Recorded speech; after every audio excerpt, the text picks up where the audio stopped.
نحمده ونصلي ونسلم على رسوله الكريم اما بعد بسم الله اعوذ بالله من الشيطان الرجيم بسم الله الرحمن الرحيم مالك يوم الدين.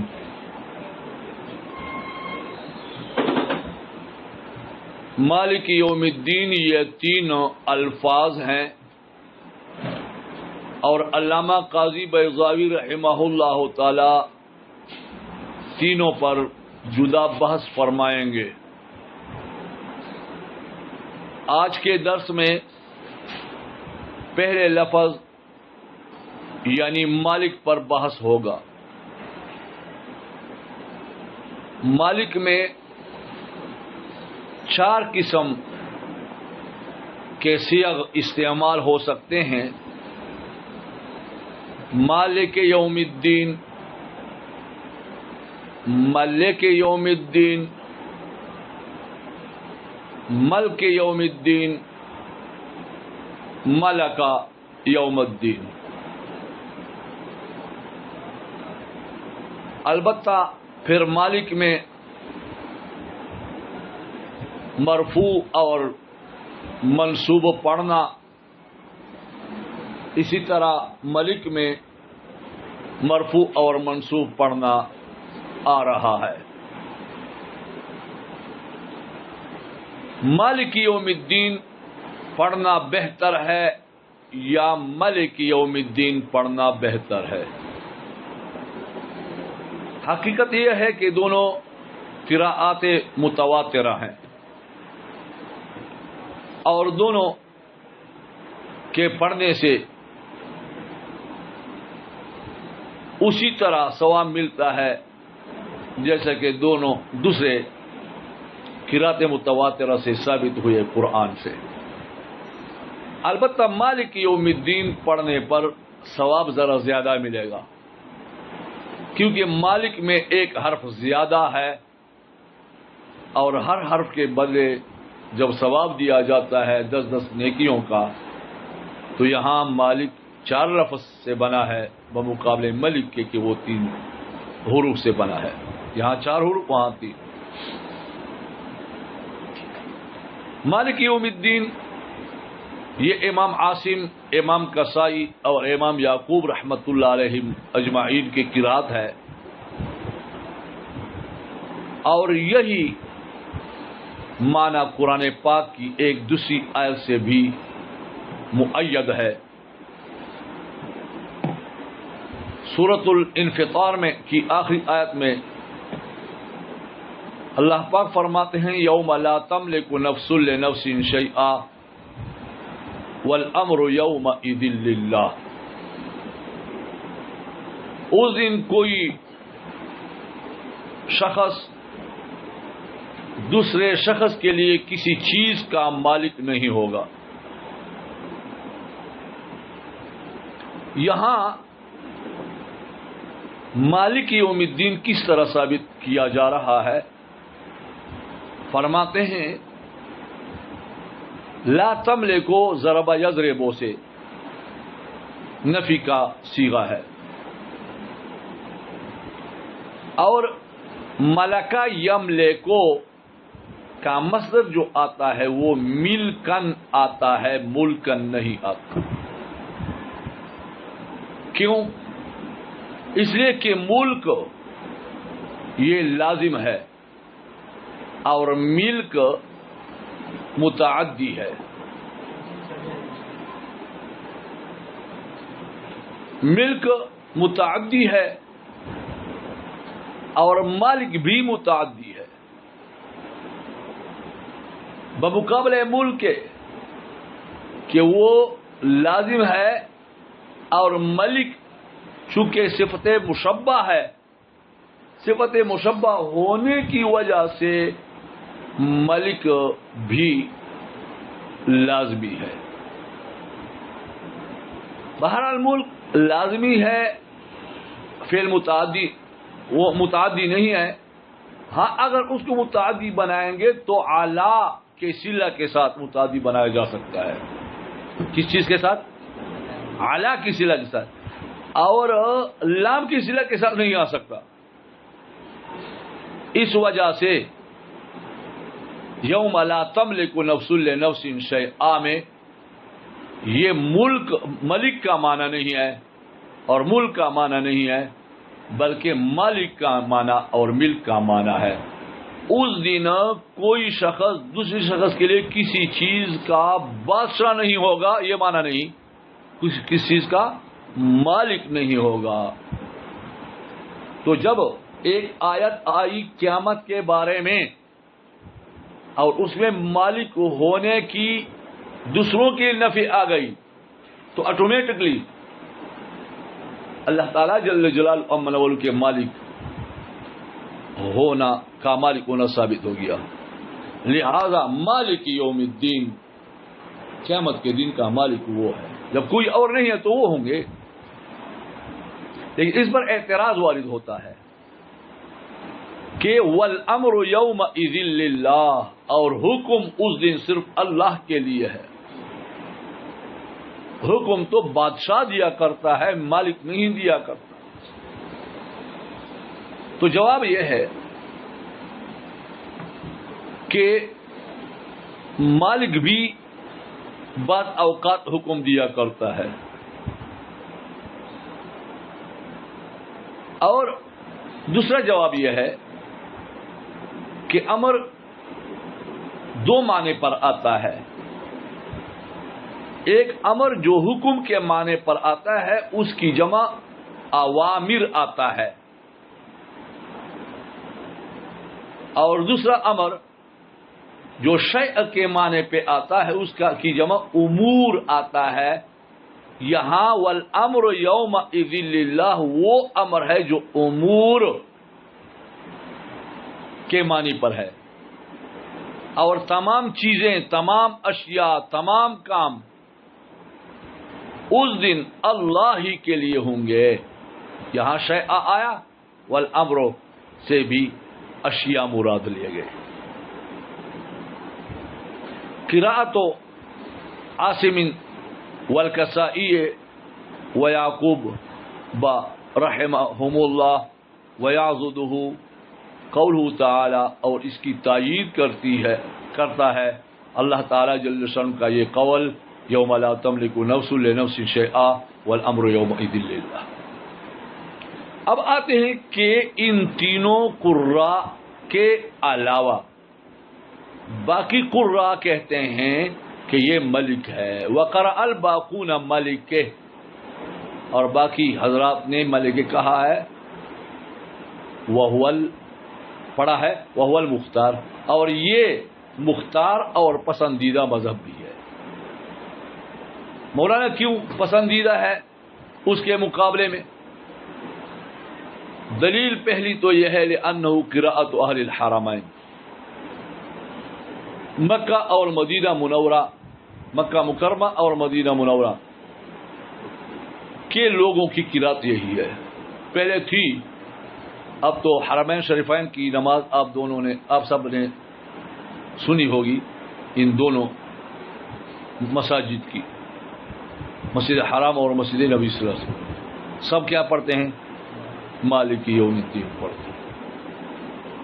وَلِقَوْلِهِ تَعَالَى، اور اس قول باری تعالیٰ کی وجہ سے، لِمَنِ الْمُلْكُ الْيَوْمِ، اللہ تعالیٰ جل شانہ زمین و آسمان کو سب ایک مٹھی میں لے کر اور اس کو جھٹکے دیں گے کما یلیق بشانہ، اور فرمائیں گے لمن الملک اليوم، لمن الملک اليوم۔ 40 سال تک کوئی جواب نہیں دے سکے گا، آخر خود فرمائیں گے للہ الواحد القہار۔ تو یہاں ہے لمن الملک اليوم، کس کے لیے آج کی بادشاہی ہے؟ تو آج دن کی بادشاہی کس دن کے لیے؟ اس کا مطلب کیا ہے کہ اس دن کا بادشاہ کون ہے؟ اللہ ہے۔ تو اس سے معلوم ہوا مالک یوم الدین ہے کہ اس دن کا بادشاہ اللہ ہے۔ وَلِمَا فِيهِ مِنَ التَّعْظِيمِ، اور اس وجہ سے بھی کہ اس میں تعظیم ہے۔ کون سی تعظیم ہے بھائی؟ مالک میں تعظیم زیادہ ہوگا یا ملک میں؟ کہتے ہیں کہ ملک میں۔ کیوں؟ میں مالک ہوں 1 روپیہ کا، 2 روپیہ کا، 1 کتاب کا، 1 گھر کا مالک ہوں۔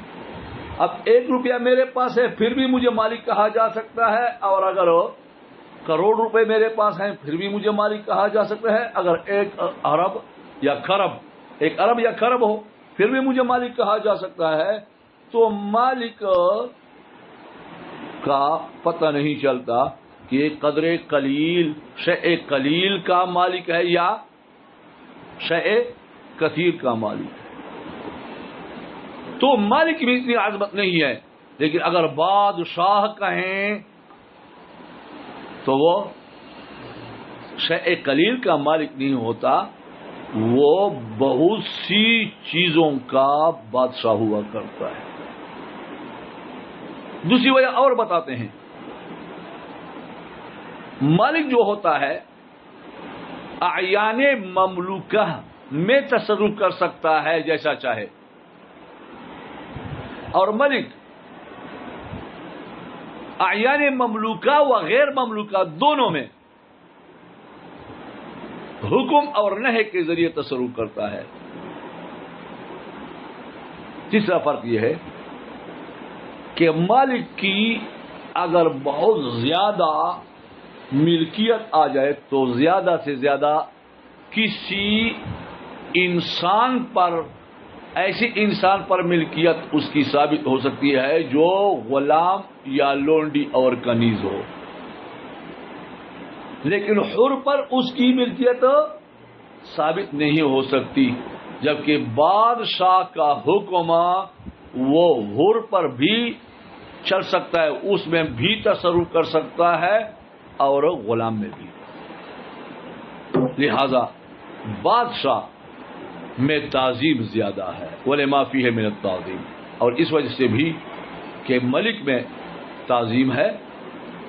والمالک، اور مالک هو المتصرف فی الاعیان المملوکہ، اعیان مملوکہ یعنی وہ اشیاء جو مملوک ہوں ان میں تصرف کرنے والا ہے، کیف شاء جیسا وہ چاہے، من الملک، اور یہ ملک سے نکلا ہے، والملک هو المتصرف بالامر والنہی، اور ملک وہ تصرف کرنے والا ہے امر اور نہی کے ساتھ فی المأمورین، مأمورین میں، یعنی وہ چاہے مملوک ہوں یا نہ ہوں سب میں کر سکتا ہے۔ من الملک یہاں میم پر پیش ہے، اور اس سے پہلے من الملک وہاں میم سے کے نیچے زیر ہے، اور یہ ملک سے نکلا ہے۔ وقرئ ملک بالتخفیف، یعنی تخفیف کے ساتھ، تخفیف سے مراد یہ نہیں ہے کہ آپ اس پر، بلکہ اس سے یہی مراد ہے کہ شد کے مقابلے میں جو ہم تخفیف کہتے ہیں یعنی زبر زیر پیش نہ ہو، یہ تخفیف اس سے مراد یہ ہے کہ زبر زیر پیش نہ ہو اور شد بھی نہ ہو، سب کے لیے عام ہے۔ وقرئ ملک بالتخفیف، لام کے تخفیف کے ساتھ، جزم کے ساتھ، وملکہ بلفظ الفعل، ماضی فعل کے ساتھ، واحد مذکر غائب۔ بعض حضرات نے کہا ہے کہ یہ امام ابو حنیفہ رحمۃ اللہ کی قرات ہے، اور اسی کو مختار کہا ہے۔ ومالکن، اب آتے ہیں عام طور پر چونکہ یہ 2 قراتیں زیادہ مشہور ہیں، مالک اور ملک، اس لیے دونوں کے پڑھنے کا اب طریقہ بتاتے ہیں۔ یہ منصوب بھی پڑھ سکتے ہیں اور مرفوع بھی۔ منصوب اگر پڑھتے ہیں تو 2 طریقوں سے پڑھ سکتے ہیں، بنا بر مدح، اے نحمد اللہ مالکن،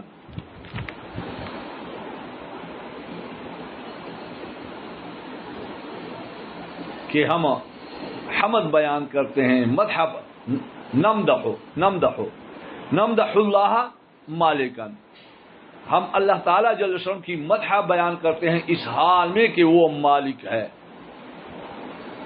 اویل حال، یا حال کی بنا پر، نحمدہ، نحمد اللہ یا نحمدہ حال کونہ مالکن.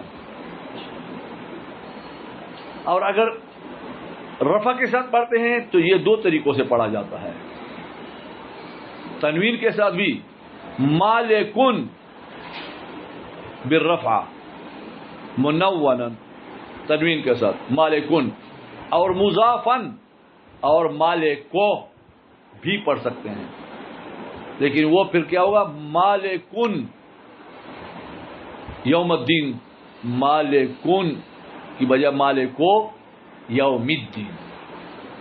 مضافن علی انہ خبر و مبتدا محذوف. اب آپ مرفوع پڑھیں، منون ہو یا مضافن ہو، غیر منون ہو، دونوں صورتوں میں یہ خبر ہے، ایک مبتدا محذوف کے لیے ہو جو ہوا ہے، ہوا مالکن، ہوا مالکو. اب یہاں 4 قسم پڑھ سکتے ہیں. مالکن، اور یہ 2 حالتیں ہیں نصب میں، اور مالکو میں بھی 2 حالتیں ہیں، لیکن دونوں حالتوں میں وہ خبر ہوگا. اس میں نصب ایک طریقہ سے ہے، منصوب ہی پڑھیں گے، لیکن منصوب جب آپ پڑھیں گے کبھی مدح کے لیے اور کبھی حال، تو منصوب بر مدح یا حال واقع ہونے کی وجہ سے منصوب پڑھیں گے.